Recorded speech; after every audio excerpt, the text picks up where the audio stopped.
जय माँ इंद्राक्षी, जय अम्बे। इंद्राक्षी धाम में दर्शकों आप सभी का हम हार्दिक स्वागत करते हैं।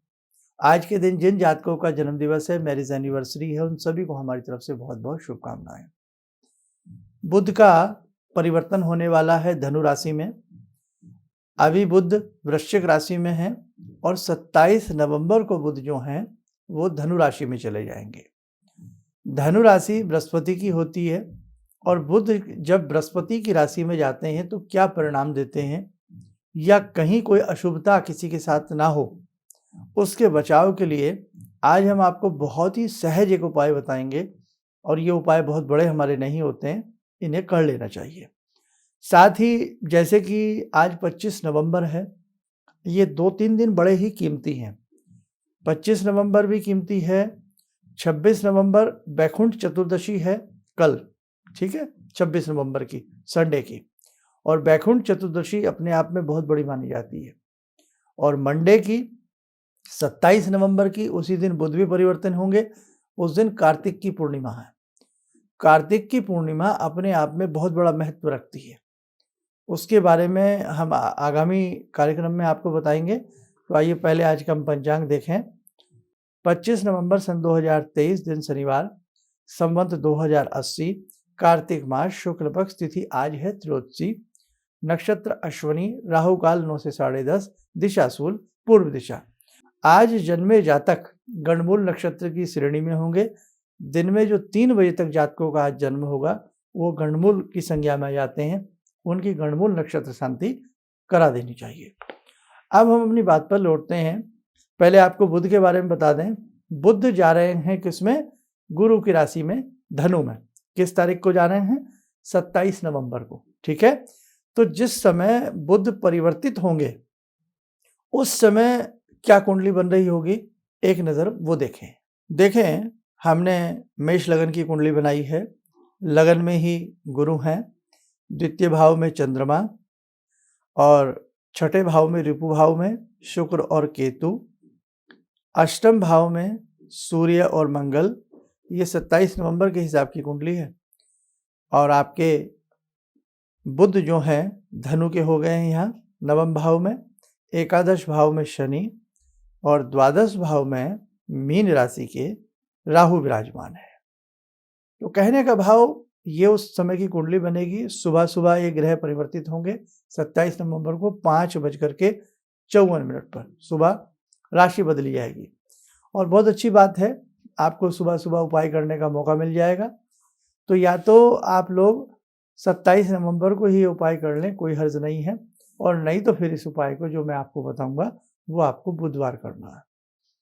केवल एक बुधवार कर लेना, बहुत लंबे चौड़े समय के लिए आपको करने की आवश्यकता नहीं है, क्योंकि बुध बहुत लंबे समय के लिए किसी भी राशि में नहीं जाते, है ना।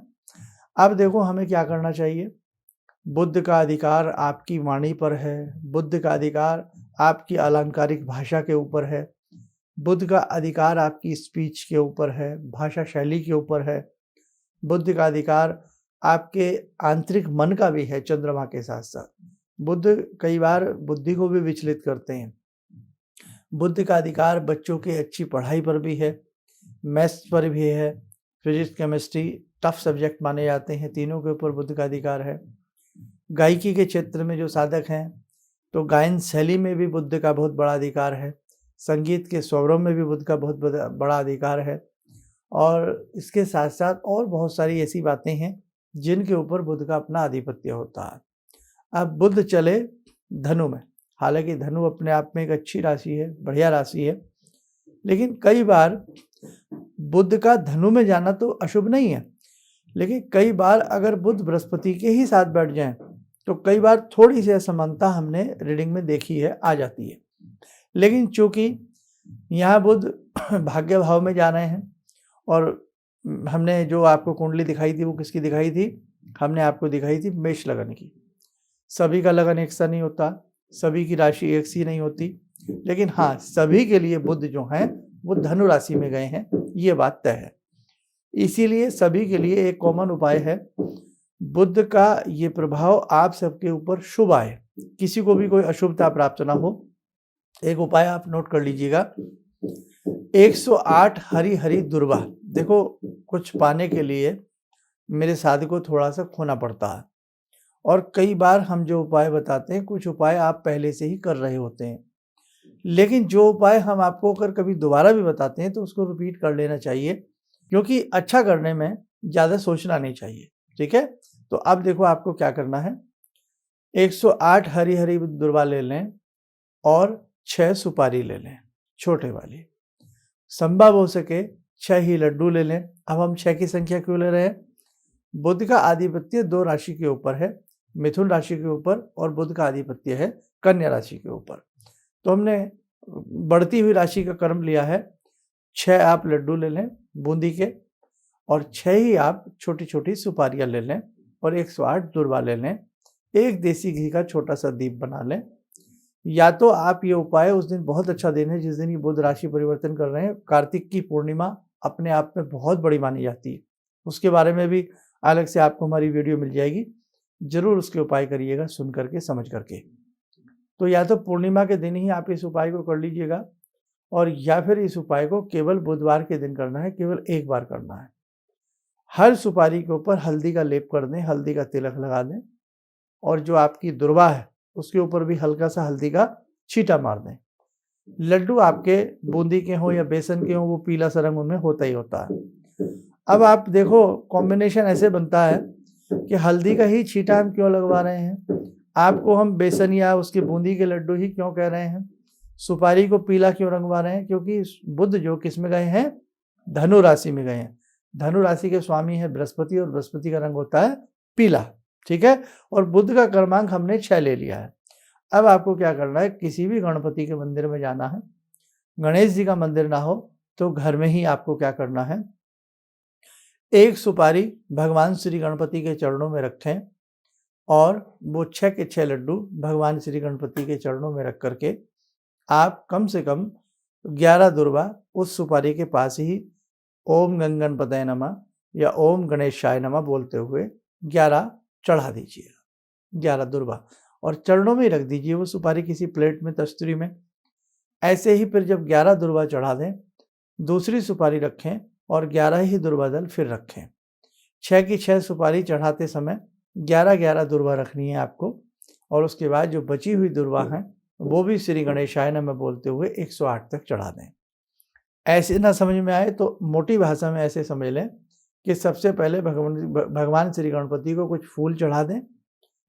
फूल चढ़ाने के बाद 6 लड्डू चढ़ा दें, 6 की 6 सुपारी चढ़ा दें, और सुपारियों के ऊपर ही एक एक दुर्वा श्री गणेशाय नमः बोलते हुए 108 दुर्वा चढ़ा दें। एक माला पूरी आपकी मंत्र की भी हो जाएगी। श्री गणेशाय नमः, मन में अगर गिनती गिननी है तो ऐसे भी गिन सकते हैं, श्री गणेशाय नमः 1, श्री गणेशाय नमः 2, श्री गणेशाय नमः 3, या ओम गंगणपतये नमः 1, ओम गंगणपतये नमः 2, ओम गंगणपतये नमः 3। ठीक, तो ऐसे आपकी पूरी माला हो जाएगी। चढ़ाने के बाद भगवान श्री गणपति को प्रणाम करें और बुद्ध देव को प्रणाम करें, और यही कहें कि हे भगवान गणपति, हे विघ्न विनाशक, आपकी कृपा मेरे पर, मेरे परिवार पर, मेरे राष्ट्र पर बनी रहे, सब कुछ अच्छा रहे। हे बुद्ध देव, आपके निमित्त मैंने भगवान श्री गणपति की पूजा की है, और आपको हरा रंग प्रिय है, मैंने हरे रंग की ये दूब भगवान श्री गणपति के चरणों में अर्पण की है। हे बुद्ध देव, आपकी कृपा मुझ पर बनी रहे, और आपका ये धनु राशि में जो परिवर्तन हुआ है वो मेरे लिए शुभ हो। ठीक है, एक ही उपाय बताया है मैंने, आप करके देखें। ये छोटी छोटी बातें ही हमारे जीवन में बड़ा परिवर्तन लाती हैं। छोटे सा अंकुश बड़े से हाथी को, महावत जो उसके ऊपर बैठता है, बड़े से हाथी को कंट्रोल में कर लेता। छोटे छोटे उपाय हमें भगवान के नज़दीक ले जाते हैं और हमारी बड़ी बड़ी कामनाएं सिद्ध करते हैं। इसलिए छोटे से ही प्रयास करना चाहिए, तभी हम बड़े बन जाते हैं। तो बस अच्छे से आप करिएगा, बस यही बुद्ध के परिवर्तन का उपाय है। अब ऐसे भी लोग हैं जो कार्यक्रम देखते हैं कि हमारी राशि पर क्या प्रभाव आएगा। हमने सारी चीज़ों को नकार दिया। अब आप डरिए मत। अब आपकी चाहे राशि मेष हो, आपकी राशि मीन हो, आपकी राशि कन्या हो, आपकी राशि धनु हो, आपकी राशि वृश्चिक हो, मेष अप टू मीन राशि, 12 की 12 राशियों वाले जातक इस उपाय को करके एक सुंदर लाभ महसूस कर सकते हैं। और जिन जातकों के जीवन में विघ्न चल रहे हैं, अशांति सी चल रही है, जीवन अच्छा नहीं लग रहा है, तो उन्हें तो ये उपाय जरूर करना चाहिए।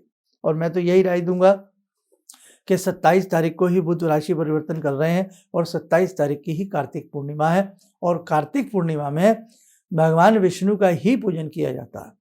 और आपको एक बहुत बड़ी बात बताएं, कार्तिक पूर्णिमा के दिन ही, जो कार्तिक का महीना ये चल रहा है, कार्तिक पूर्णिमा के दिन ही भगवान विष्णु का मत्स्य अवतार हुआ था।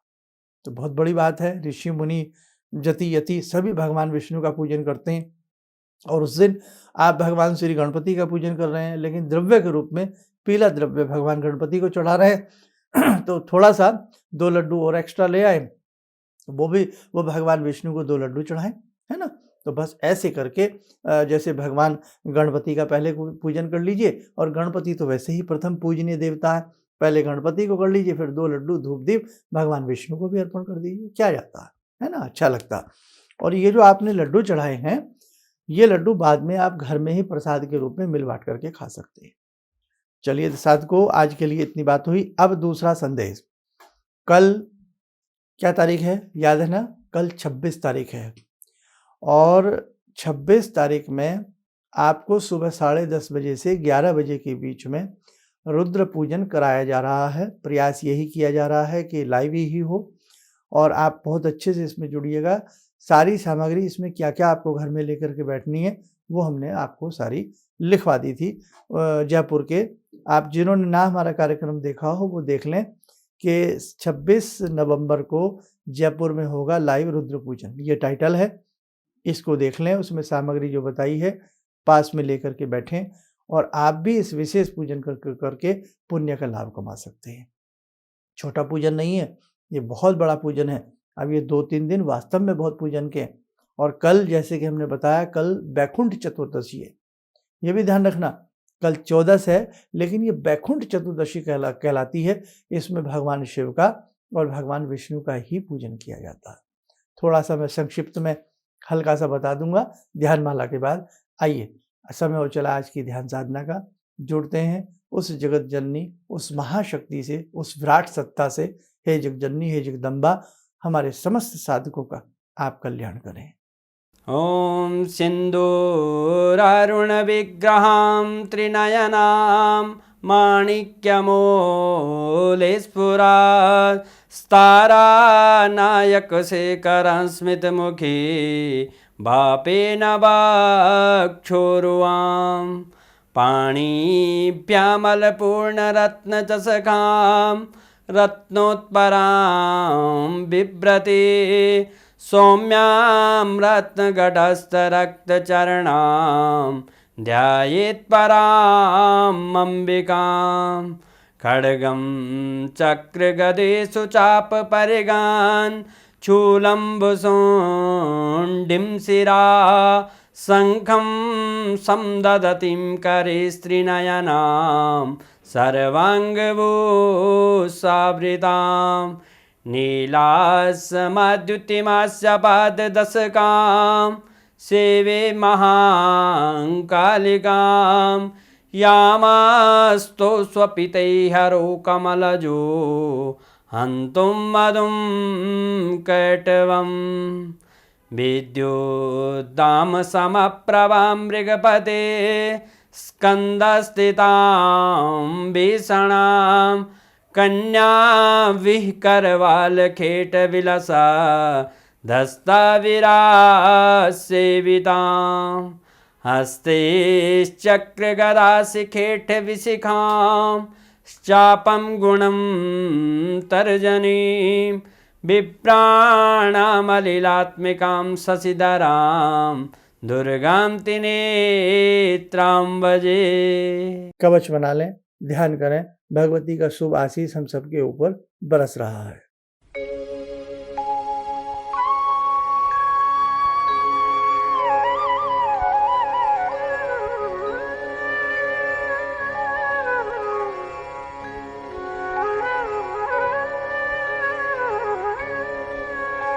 ओम बोलते हुए नेत्र खोलें, सामान्य हो जाए।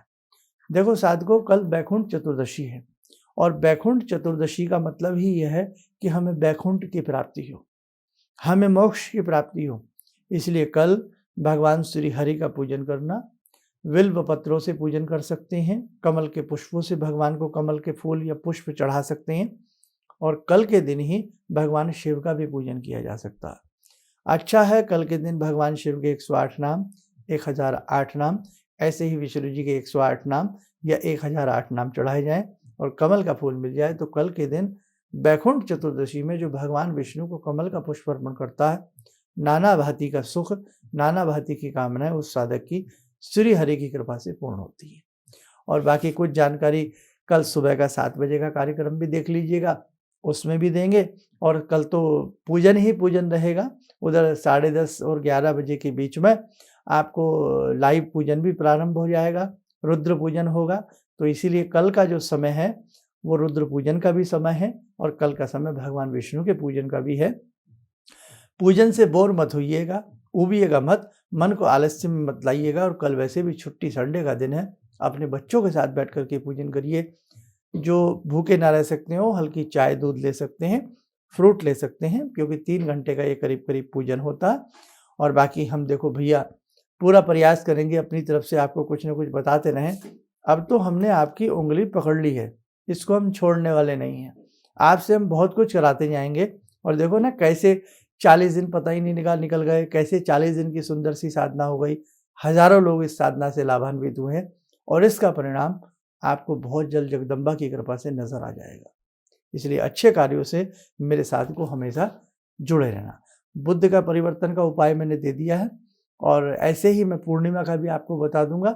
और ये वैकुंठ चतुर्दशी का कल सुबह का कार्यक्रम भी सुन लेना। जो हमारे नए साधक, नए दर्शक हैं, वो कृपया हमारे चैनल से जुड़े रहिएगा ताकि अपने सनातन धर्म की संस्कृति की जो गहरी बातें हैं वो आपको सारी मालूम होती रहेंगी। आप स्वस्थ रहें, सुखी रहें। इन्हीं शुभकामनाओं के साथ हम अपनी वाणी को विराम देते हैं। जय जय अम्बे। ऑर्डर्स मेरे पास लगभग ना के बराबर थे। मेरी फैक्ट्री लग रहा था कि शायद मुझे बंद करनी पड़ेगी, कोई दूसरा बिजनेस करना पड़ेगा। मैंने नाम बहुत कमा लिया लेकिन पैसा मेरे पास बिल्कुल नहीं। टीवी में एक छोटा सा मंत्र, अभी तंत्र मंत्र की बात हो रही थी, तांत्रिक मंत्र रहा होगा, मैं इतना अनुभवी नहीं हूँ, मैं इतना ज्ञानी नहीं हूँ। मैंने उस मंत्र को पढ़ा, रविवार के दिन उन्होंने पढ़ने के लिए बताया था। मैंने मंत्र पढ़ा, भंवर वीर तू चेला मेरा, खोल दुकान कहा कर मेरा। मैंने उन दानों को बिखेरा और आप यकीन नहीं मानेंगे, मैंने दोपहर के समय में ही मेरे पास फ़ोन आने लगे, ऑर्डर्स। आज की तारीख में मैं इतना परेशान हूँ, इतने ऑर्डर्स हैं मेरे पास, लेकिन आज भी मैं परेशान हूँ क्योंकि मैं उन ऑर्डर्स को एग्जीक्यूट नहीं कर सकता। अभी भी मुझे आपकी ही शरण चाहिए। ऑर्डर्स मेरे पास बहुत हैं। बटन को प्रेस करें ताकि आप देख सकें हमारा कार्यक्रम सबसे पहले। और अधिक जानकारी के लिए फेसबुक पेज को लाइक करना ना भूलें।